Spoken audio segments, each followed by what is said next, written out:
ఇప్పుడు ప్రియమణి గారు. ప్రియమణి చండి. కూడా చాలా మంచి ఆర్టిస్టు. హ్మ్. ప్రియమణి నాకు మా ఇద్దరికి పరిచయం ఎక్కడంటే, హ్మ్. ప్రియమణి ఫస్ట్ హీరోయిన్‌గా 'పరుత్తు వీరనని' చేసింది అవును. తమిళ్‌లో. తమిళ్ సినిమా. ఆ సినిమా చూసి అది కార్తీ చేసిన క్యారెక్టర్ నేనే హీరో చేయాలని చూసా. హ్మ్. చూసి అప్పుడు మాట్లాడా. మాట్లాడితే చూడండి డైరెక్టర్ గారు నేను చేస్తాను. మనిద్దరం చేద్దాం తెలుగు. హ్మ్. వీళ్ళు తెలుగు చేయనంటున్నారు. చాలా మంచి డిఫరెంట్ సినిమా అయ్యిద్ది. హ్మ్. నేను హీరోయిన్‌గా మీరు హీరో చేద్దాం చేయండి అని చెప్పాక, ఆ సినిమా చెన్నై ఎళ్లి చూసాం. హ్మ్. చూసాక మా వైఫ్ పిల్లలేంటంటే ఆ సినిమా తెలుగు ఆడదు. నువ్వు హ్మ్. చెయ్యొద్దు అని చెప్పి నన్ను గోల. ఓకే. లేదు అది డిఫరెంట్ సినిమా. సక్సెస్ ఫిల్మ్ అనేది కాదు. అక్కడ కమర్షియల్ హీరో అనేది పక్కన పెట్టండి. హ్మ్. ఇదొక డిఫరెంట్ రోల్. ఇట్లాంటివి చెయ్యొచ్చు మనం. ప్రయోగం అంటాం. హ్మ్. ఇప్పుడు కమర్షియల్ సినిమాలు చేయడానికి తెలుగులో అద్భుతమైన హీరోలున్నారు. మనం కమర్షియల్ హీరోలం కాదు. హ్మ్. పెక్యులర్ సినిమాలు.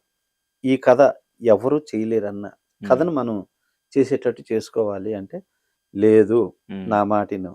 వద్దు అని చెప్పి మా పెద్దబ్బాయి, హ్మ్. మా వైఫ్ ఇద్దరు గొడవ పడ్డారు. హ్మ్.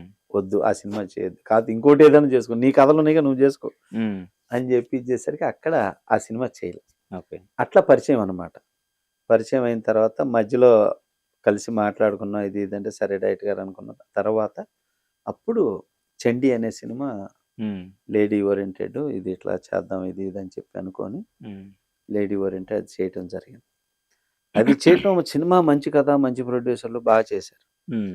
అది రాంగ్ రిలీజ్ దెబ్బతింది. ఓకే. సినిమా ఎంత కష్టపడి తీస్తామో సార్, హ్మ్. ఒక్కోసారి రిలీజ్ కూడా అంత వెరీ వెరీ ఇంపార్టెంట్ డేట్ అండి. చాలా ఇంపార్టెంట్. ఆ డేటు కొన్ని కొన్ని మిస్ అయినంటే అది రాంగ్ రిలీజ్ కింద అయిపోయి పిక్చరే ఫెయిల్ అయిపోతుంది. అవును. అవును. అలాంటి ఒక సిట్యుయేషన్ జరిగింది. ఓకే. ఆ సినిమాలో కృష్ణరాజు గారు చేశారు. హ్మ్. కృష్ణరాజు గారు చేసి అబ్బా! సముద్ర ఎంత బాగా తీసావయ్యా సినిమా.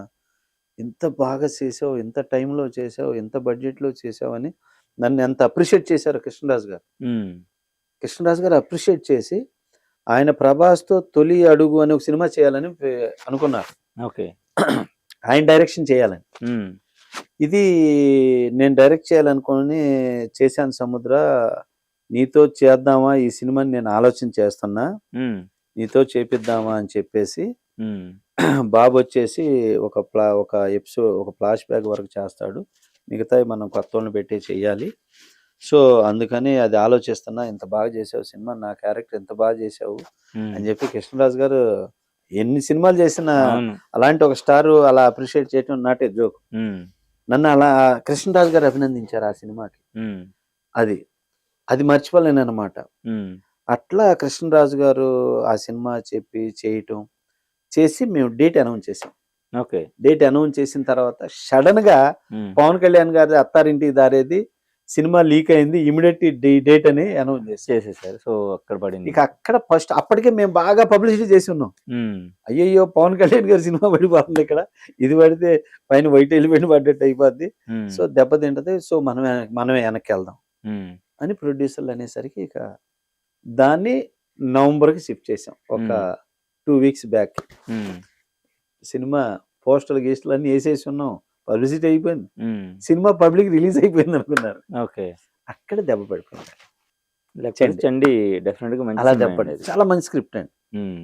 అసలా 'ఏంజెలీనా జోలీ' లెవెల్‌లో లుక్ అవును. డిజైన్ చేయటం, యాక్షన్ సీక్వెన్స్ చేయటం చేశాను హ్మ్. 'ప్రియమణితోటి'. అవును. పోస్టర్స్ ఇప్పటికి చాలా చాలా బావుంటాయి. బాగా చేశాను. అది గూడా. హ్మ్.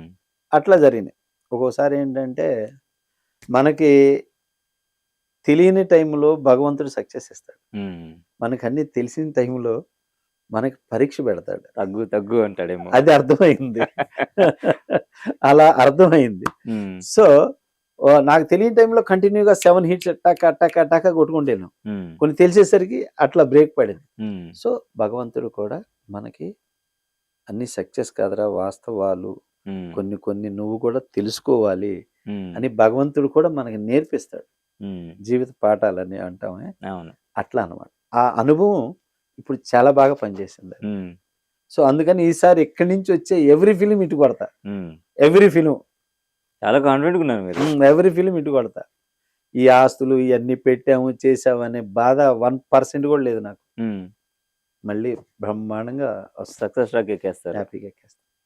శ్రీకాంత్ గారు అండ్ రాజశేఖర్ గారు సో, వీళ్ళు సినిమాలు చేస్తున్నారు. హ్మ్. సో, అండ్ జగపతి బాబు గారు మెయిన్గా. సో ముగ్గురు కూడా మంచి మాస్ హీరోలు. ఎవరికి తగ్గ క్రేజ్ ఇమేజ్ వాళ్ళకు ఉంది సపరేట్ ఉంది. అవును. సో యాజ్ ఏ డైరెక్టర్గా పర్సనల్గా మీకు ది బెస్ట్ పర్ఫార్మర్ ఎవరు అంటే ఈ ముగ్గురులో ఎవరని చెప్తాను నాకు ఒక్క పేరు చెప్పమంటే? నేను శ్రీకాంత్ అని చెప్తాను. శ్రీకాంత్ గారు. శ్రీకాంత్. ఎందుకు అంటే శ్రీకాంత్ గారిని ఫస్ట్ ఎందుకు prefer రాజశేఖర్ గారు ఏంటంటే రీమేక్లు చేశాడండి. చేశారు? శ్రీకాంత్ గారు చాలా సినిమాలు స్ట్రైట్ సినిమాలు చేశాడు. అవును. జగపతి బాబు గారు ఏంటంటే ఆల్రెడీ ఆడియన్కి తెలుసు జగపతి బాబు డాన్స్ చేయలేడు, ఫైట్ చేయలేడు, కాకపోతే ఒక ఆర్టిస్ట్ గా బాగా చేస్తాడు అనేది. సో బట్ ఏంటంటే కొన్ని పెర్ఫార్మెన్స్కి వచ్చేసరికి రాజశేఖర్ గారు ఎమోషన్ అనేది బాగా చేస్తాడు. ఆర్టిస్ట్ గా తను చేస్తాడు. న్యాచురల్ గా వచ్చేసరికి శ్రీకాంత్ గారు ఓకే ద బెస్ట్.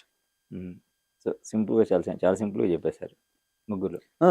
చూసుకుంటే అదే ఒక్కొక్కళ్ళ సక్సెస్ రేట్లు, ఒక్కొక్కళ్ళు చేసిన సినిమాలు అవన్నీ తీసుకుంటే డెఫినెట్ గా. సో శ్రీకాంత్ గారి అబ్బాయిని పక్కన పడితే ఇద్దరిలో సిమిలర్ గా కనిపించే క్వాలిటీస్ ఏమైనా ఉన్నాయా? అసలు ఉండదు. ఏంటి డిఫరెన్స్? డిఫరెన్స్ ఏంటంటే మన రోషన్ వచ్చేసరికి టోటల్ నార్త్ హీరో లుక్ ఉంటాడు. శ్రీకాంత్ అన్నయ్య చూసుకునేసరికి అచ్చ తెలుగు హీరోలా ఉంటాడు. సో ఇప్పుడు పాన్ ఇండియాకి వచ్చేసరికి రోషన్ లాంటి హీరోలు కావాలి. సో ఫస్ట్ నుంచి ఆ లుక్, ఆ డిజైన్ వేరు. రోషన్ పాన్ ఇండియా లుక్, స్కేల్లో ఉన్న హీరో. కరెక్ట్ గా సినిమా పడితే మీరు అలాంటిది పడితే వెళ్ళిపోతాడు.